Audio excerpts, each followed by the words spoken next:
Hello, I'm Russell Haythorn with Denver 7, and welcome to Denver Decides. This community partnership is dedicated to accessible and transparent elections. The partnership includes the League of Women Voters of Denver, Interneighborhood Cooperation, and is presented by Denver 8 TV. Our mission today is to present a candidate forum in anticipation of the general election coming up on Tuesday, November 3rd. Among other offices, the election includes the candidates vying to represent constituents in Colorado's State House of Representatives from District 6. District 6 is located in East Central Denver. Our format is a pretty standard one. We will begin with opening statements that will be followed by rounds of questions that have been submitted by the organizers of this forum. Since we do have a time limit, we may not be able to get to every question submitted, but the candidates will have a chance to answer all of the questions we ask tonight, and all of their responses will be timed. Our countdown timer is right out front and easy for the candidates to view. So let's begin by meeting the candidates vying to represent Colorado State House District 6 as your next state representative. The candidates are standing left to right facing the cameras in the order that their names will appear on the November ballot. So beginning to my right is Bill McAleb. Bill, thanks for being here. And to my left is Steven Woodrow. Steven, thank you for being here. And one more note to these candidates. On behalf of our viewers, we sincerely urge you to be honest, direct, and forthright with your answers to help the voters distinguish one of you from the other. We will begin with 1-minute opening statements from each of the candidates and will proceed in ballot order. So once again, we start with Bill. Bill, welcome to the forum. Thank you. We in Colorado are blessed with abundant resources, beautiful vistas, and a superior quality of life. That certainly was the case experienced by my family when we came to Colorado in late 2000 from the Gulf Coast.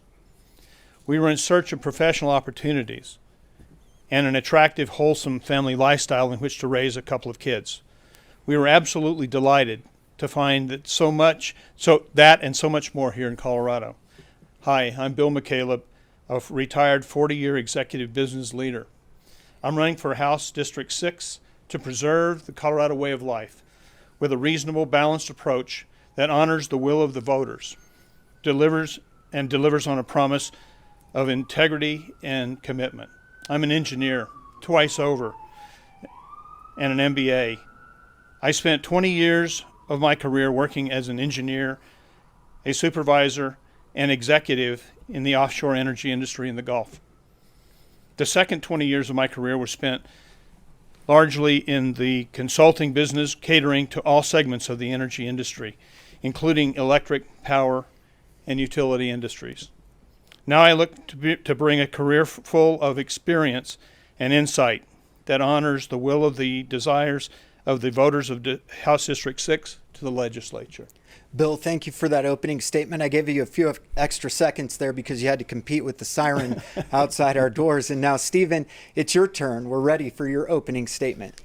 Thank you so much. Good evening, everyone. Thank you, Denver Decides, for hosting this terrific forum. Thank you, everyone at home, for tuning in. Thank you to my opponent and his family for stepping up. This isn't easy. Folks, this is what it's all about. Opposing viewpoints coming together to have a robust and civil exchange of ideas about how to solve our most pressing problems. My name is Steven Woodrow, and I'm the current representative of HD6. I live in Wash Park with my wife Johanna and our two sons, Brady and Ari. We're proud DPS parents, and we do really cool Colorado things. We camp, we hike, we shop at King Soopers. I'm running for HD6 because I believe I can do the best job advocating for our shared values. We all want strong schools, good jobs, a clean environment, and affordable health care. And like many of you, I'm deeply concerned about where things are headed. So tonight, in honor of the late Justice Ruth Bader Ginsburg, let's put aside the politics of derision and divisiveness, chaos and conspiracy theories, and have a spirited exchange of ideas. It is an honor to be here. Thank you. Steven Woodrow, thank you for that opening statement. And now, gentlemen, we'll begin with the questions. And Steven, you'll go first since Bill got to deliver his opening statement first. And this first question is a long one. I'll read it only once. The Denver Planning Board is in favor of the group living amendment, one of the most significant and sweeping zoning changes proposed in recent history. If this passes Denver City Council, it would increase the number of allowable unrelated adults in one dwelling from 2 to as many as 10, plus their families. Is this right or wrong for our city? Steven. Thank you for that. This is an important question that goes to the heart of a very important issue, and that's affordable housing in our city. While many of us have enjoyed the benefits of increasing property values, the downside of that is affordability. What this measure does is a good start in rectifying that situation by allowing consenting adults who are unrelated to come together. It's not a perfect answer, but I do think that some of the opposition to this measure is a bit overblown. I don't think we're going to have horror stories of frat houses and whatnot coming to bear. What I do think we're going to have is working adults who otherwise would not be able to afford the mortgage coming together and solving this, what is otherwise an intractable problem. We can't just keep building our way out of it. We have to look at zoning, and we have to look at things like allowing more people to live together. Steven, thanks for your response. Bill, the group living amendment, your response. So as to the group living amendment, I mean, we all bought our houses with the idea of it being a single family residence. I think that by changing some of the zoning to allow for increased density of people living there is one thing that wasn't kind of in the cards when we all bought our houses. While I think that affordable housing is a real issue in our city, and it needs to be addressed, might want to take a look at some of the other sorts of zoning and homelessness solutions that have come from others. For example, in the city of Austin, Texas, they've got a Community First program, which is a case study in understanding how to take people who need a safe place to live and build a community around them. So I guess I would say that I'm okay with looking for spots to have people in higher density, but honestly, that's kind of not where it started. Bill, thank you very much, and you will go first on this second question. We have a Democratic governor. On what topics or positions do you most and or least agree with Governor Polis? Well, I've got to tell you, I think what I've seen so far out of the legislature and out of Governor Polis has been that they're just not listening to the will of the voters. We've had, for example, a bit of time ago, we've had some ballot initiatives that have come out and that have been voted by the constituents, by the voters, and yet the legislature has gone the opposite direction. So with that respect, I think that there could be some areas of being able to be better. With respect to what he does well, I guess the state legislature kind of dropped it in his lap to clean up after what started out to be peaceful protests leading to riots that ultimately destroyed part of the state capitol. He had to kind of foot that bill. Bill, thank you for your response. Steven. Thank you for this question. I think Governor Polis has done an outstanding job handling this pandemic. We're talking about a once-in-a-century horrible affliction, a plague that has been grossly mismanaged at the federal level, leaving the states to compete amongst themselves. And in the face of all that and very overblown opposition sometimes, he's managed to really steer our state to positive numbers. That said, I have broken with the governor on a number of issues, and we've discussed it both privately and publicly. For example, the governor supports the flat tax cut on the ballot this year. I don't think now's the time to give billionaires another tax cut. The governor has also decided not to back paid family leave. I believe now, especially in the midst of a global pandemic, workers need paid family medical leave. So if they're sick, they don't need to make that decision of I got to get that next paycheck. They can stay home, get well, help a family member. That's where that's where me and the governor have split ways. Stephen, thank you for those responses. And Stephen, we're now on to round 3, and you will go first with this question. What is your greatest fear or concern for our country that can be prevented in the next 5 years of action? Well, this is a fantastic question, and like many of you at home, I'm very concerned about the direction of the country. I think the most important thing we can do is on November 3rd, vote to fire President Donald Trump. He is an authoritarian. He has played to the worst, most base parts of our electorate. We are better as a country without him. A more perfect union cannot survive 4 more years of Donald Trump. The singular most important thing that we can do is remove him from office and then show the voters what government can really do, how people can come together to solve great challenges. That's the power of our country. That's what makes us great. It's the ability to have a robust exchange of ideas based on facts, science, reason, and evidence. And from those facts, draw rational, reasonable conclusions and steer us in the right direction. 4 more years of Donald Trump is going to be a disaster. I urge everyone to get out and vote no November 3rd. Stephen, thank you. And Bill, your turn to answer the question. Greatest fear for our country that could be prevented? You know, I think the saddest part of not only this year, but and us having to experience the COVID pandemic has also been the incredibly volatile nature with respect to how people have gone, have expressed their dissatisfaction with things that have happened in the community. We're not perfect, no one is, but at the end of the day, I think we have a real obligation to try and find out, and work ways to be able to recognize what the impact of words and deeds happen to be on others. And so, from that perspective, I'm pretty fearful about kind of where we stand there. No one likes everybody respects protests, but when they move to riots and arson, it's something else. Bill, thank you for that thoughtful response. Thank you both. On to our 4th question of the evening, and we'd like to remind our viewers that these questions are submitted by the forum organizers. And Bill, we'll start with you on the topic of gerrymandering. Do you believe that gerrymandering is a problem in our city and elsewhere, and does it erode democracy? Well, I think gerrymandering is an issue, and it was interesting. We talked a little bit about that earlier this evening, where if you look at House District 6, there's a carve-out, and the carve-out is the city of Glendale, and that city of Glendale, is part of the overall community. So being able to make sure that the districts are consistent, they make sense, and the fact that the people who live there are all neighbors, I think is one topic of gerrymandering. I think it becomes a real issue with respect to getting a representative sampling of the people within the district, and I think it's something that should be less politicized. Bill, thank you very much. Stephen.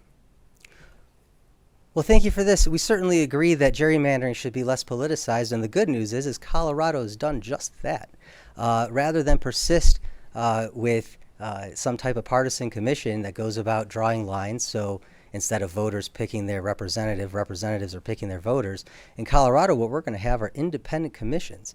The due date for submitting an application, I think, has already passed, but what these 2 commissions are going to do are take a look at the census data and draw the most fair lines possible. Voters deserve to have their representatives representative of them. And in order to do that, you can't be carving lines that make the answer obvious in the end. So gerrymandering is and was a problem. Colorado is addressing it with these independent commissions. They're going to be balanced with community members whose sole goal is to make this as fair as possible. I'm really proud that we've done that here in Colorado. It's the Colorado way, and that's what we got to do going forward. Thank you both for your responses on that question. Our next question is about struggling small businesses. And Stephen, you alluded to the global pandemic that we're all experiencing right now. Name 2 or 3 specific things you will do if elected to support Colorado's struggling small businesses. Yes, absolutely. As a small business owner myself, I understand the pressures that small business owners face, particularly now, trying to make payroll, uncertain what's going to happen with future receipts, trying to project out 6, 9, 12 months down the road. We've already taken important action. We were able to secure this past session when we came back from adjournment several $1 million in CARES Act funds specifically for small business grants. We need to shore up that funding and find additional sources of revenue to make sure that small business capital is flowing freely. We also need to look at things like paid family leave. While some businesses would consider that a tax, businesses actually lose more productivity having sick workers. What we need is a system to help those businesses offset the costs of those sick workers, and a paid family leave program with state backing would do that. There's other things, obviously, we have to look at the tax structure, but overall, small businesses drive this economy, and we're going to fight for them. Steven, thank you for your response on the topic of struggling small businesses. So Bill. the struggling small businesses, and my opponent raised the issue of CARES. It's interesting, when we look at what the state legislature did after the CARES Act was initiated. They decided to put themselves in first position with respect to those funds that were given out to people people and businesses who were really hurting. That really hurting part, right? The state stepped up and said, we want to get paid a tax. So those taxes came out of the CARES distributions that were federally distributed. That's just wrong. That's wrong for the state, and it's just wrong in general. If people are hurting and they're getting relief, it ought to be able to stay with them. Bill, thank you, and thank you, Steven. The last question for this round, and this is on police reform. And Bill, we'll start with you. Where do you stand on police reform in light of a year fraught with racial tension? Well, as it turns out, there's good and bad people in every group, and as it turns out also that some of those are with police. We've certainly seen that on a more national basis in other areas, not necessarily where we live, but nevertheless we have people that need to be trained. We need to make sure that we've got a review process within the police department. We've got to have some method, some way to be able to extricate the bad apples, as it were, who are on the force. I think that ends up being kind of the first step. But defunding the police and taking additional funds from the police is just not the answer. Bill, thank you. Steven, on that topic. Thank you again for this question. We have a problem in America. Police and law enforcement, who have an extraordinarily difficult job, now kill over 1,000 people per year. This is inextricably intertwined with the fact that we're a nation awash in 400 million guns. This past session, I was proud to co-sponsor SB 217, first in the nation landmark law enforcement accountability and integrity bill that curbs some of the worst police abuses, including qualified immunity. It's a good start. We have more work to do. I want to work on demilitarizing the police, but we have to do it hand in hand with addressing our out-of-control runaway gun problems. I do want to say a quick thing about the protests. We're downtown right now.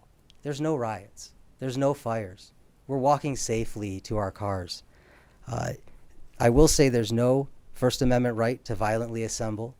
And in the words of the late Justice Ruth Bader Ginsburg, we need to fight for the things important to us, but do so in a way that gets other people who want to join.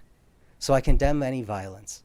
But at the same time, I urge everyone to be wary of leaders who express more outrage at graffiti on the building than the knee on the man's neck. Steven, thank you very much for your response. Thank you both. And now we're moving on to what we call our lightning round. This is kind of fun. We'll ask questions of both of you, and your response is a simple yes, no, or pass. So here we go with the lightning round. And Bill, we'll start with you. Do you support allowing nonviolent, low-level felons to leave state prisons right now due to COVID? No. Steven? Yes. Thank you both. The next question, and we'll start with you, Steven. Should Empower Field at Mile High Stadium be moved or rebuilt elsewhere to make room for a new housing development? No. Bill? No. Bill, we'll start with you. Do you believe that undocumented workers contribute positively to Colorado's economy? Yes. Stephen. Absolutely, yes. Stephen, we'll start with you. Do you believe that the criminal justice system has been biased toward people of color? Horribly, yes. Bill. No. Bill, do you think that C-470 should be completed in the northwest section of Metro Denver through an area called Rocky Flats? Yes. Stephen. I have to think more about it. Thank you. Pass. Yeah. Stephen, does life begin at conception? No. Bill. Yes. Thank you both very much for participating in our lightning round. I guess we have one more question. Sorry about that. Should groups or individuals not holding the permit for a permitted event be held responsible if they cause property damage or injuries? Bill. Yes. Stephen. Depends. Okay. Thank you both very much for that lightning round. That was fun. And now, even more fun. You guys get to ask questions of each other. So, gentlemen, you will both have 1 minute for your responses. And Stephen, we actually start with you. You can ask a question of your opponent, Bill McAleb. Well, thank you. My first question, Bill, is, look, I'm a proud Democrat. I'm proud to advocate for democratic values, including racial, social, environmental, and economic justice, facts, science, and evidence. Why does your website and why do your yard signs fail to inform voters that you're a Republican? You know, there's only so many things you can put on a sign, and if for those who've seen those signs, they're kind of loaded up as it were. I'm not at all ashamed that I'm a Republican, and the first person who asks is the first person I'll tell. Thank you, Bill, for that thoughtful response. Bill, your turn. You can now ask a question of your opponent, the representative. So, Stephen, you recently commented online support for a Green New Deal, which included, among other areas, Green New Schools, a Green New City Plan, and Green New State Plans. While Coloradans love great outdoors and the environment, we've seen that Colorado also enjoys a robust economy. Are you willing to sacrifice the economy of the for the environmental goals of the Sierra Club? Thank you for that question, Bill. One of the whole points of the Green New Deal is that it doesn't look at this as an either-or situation. It looks at green jobs as an opportunity. It looks at turning ourselves into a green economy and performing a just transition as economic growth, much like the New Deal under FDR. So I sort of reject the notion that this is a trade-off. At the same time, yes, certain sectors, including the one that you spent several decades in, the oil and gas industry, certain workers are going to take a hit eventually. We're not going to have coal-fired power plants forever. And those workers, we do need to listen to them and help them make a just transition. But the idea that support for a Green New Deal means attacking Coloradan jobs is just a non-starter. The opposite is true. If we invest in a green economy and green jobs, the entire economy will grow. Thank you, Stephen. And Bill, you can ask another question of Stephen since Stephen went first. Okay. All right. Stephen, my next question comes as a result of the discussion related to the national popular vote. You recently posted that the six senators from California, Texas, and Florida represent more than the 62 senators in the smallest 31 states. The Electoral College levels the playing field for all states, large and small, to have a voice in the selection of the president. Why are you comfortable giving Colorado votes, our sovereignty, to places like California and New York? Representative. Yeah, well, it's actually just the opposite, Bill. The national popular vote has made it so our votes don't count. We're no longer a swing state, which means that resources aren't devoted here by the presidential candidates like they would be in other states. That's a relic of the Electoral College. The Republican Party has won the popular vote once since 1992, and that's why they want to hold on to the Electoral College, because the will of the people keeps getting thwarted. We need a national popular vote so all of our votes count. So your vote, Bill, counts, so my vote counts, so every vote in every state counts. Right now, there's a handful of swing states that get all the attention, and the Senate is entirely imbalanced. So we have to look at our supposedly democratic institutions and ask, how democratic are they? Are they truly expressing the will of the people when 6 senators represent the same number as 62, as 62 senators? That seems completely out of balance. Thank you, Stephen. Thank you for your response. Thank you for your questions, Bill. And Stephen, one more question from you. Yes, thank you. Bill, you state on your website that you support having state and local law enforcement assist and coordinate with the enforcement of federal immigration laws. We know that the Trump administration has implemented a policy of cruel family separations. Now we have reports of forced hysterectomies. Do you still support using Colorado taxpayer dollars to have our police assist ICE? Bill? First off, Stephen, the issue of ripping families apart and that sort of thing didn't necessarily start with President Trump. But be that as it may, the fact of the matter is that there are laws that are out there in most of the places that I've lived in the past and that have known about coordinate with one another. And so that's all I'm suggesting is a coordination. Thank you, Bill. And thank you guys both for this healthy and respectful debate. That brings us to the end of our Q&A segment, and now we're moving on to closing statements. Each candidate will have 1 minute to deliver their closing statement, and we will reverse the order of those opening statements. So, Stephen, the incumbent, we'll start with you.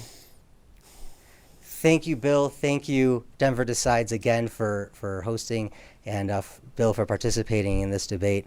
Like I said at the beginning, this is what it's all about. This is what makes us great, the ability to civilly disagree with one another.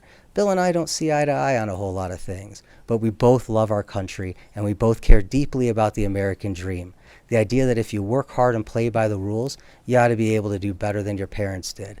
We're not always going to see eye to eye on the best path to get there. We're not always going to agree on the proper role of government, but we can all agree as Americans that what unites us is something special, and it's the ability to share our ideas, have them challenged, and go back and make them better. So thank you. Thank you for tuning in. Thank you for letting me represent HD6. It is an absolute honor and a privilege to serve the district and to do this work on your behalf. Thanks so much. Stephen, thank you so much. And Bill, your closing statement. Thank you so much. Thank you, Stephen, for being here. I'm not a career politician, but I can promise you this, that you'll receive integrity, transparency, commitment, and approachability. I'm for increased freedoms and liberties, safety and security, smaller government, less regulations, lower taxes, and a growing jobs economy. I'm for taxpayer Bill of Rights that requires Colorado to operate within its means, a reasonable, balanced living energy and environmental plan that recognizes energy technology limitations while also embracing economic energy technology innovation. I'm focused on an education that provides funding and delivery of resources to the classrooms and reverses the administrative growth that the Board of Education is currently on. And I support parental rights, the freedoms with respect to all decision-making related to our children. For example, the administering of vaccines. Bill, I'm asking for your vote. Learn more about me at preservingcolorado.com. I'm Bill McAleb. Bill, thank you very much Sorry. for being here tonight. Thank you both for this great debate. Truly, I mean it. And thank you all for tuning in. This has been Denver Decides. Our partners, which include Enter Neighborhood Cooperation and the League of Women Voters of Denver.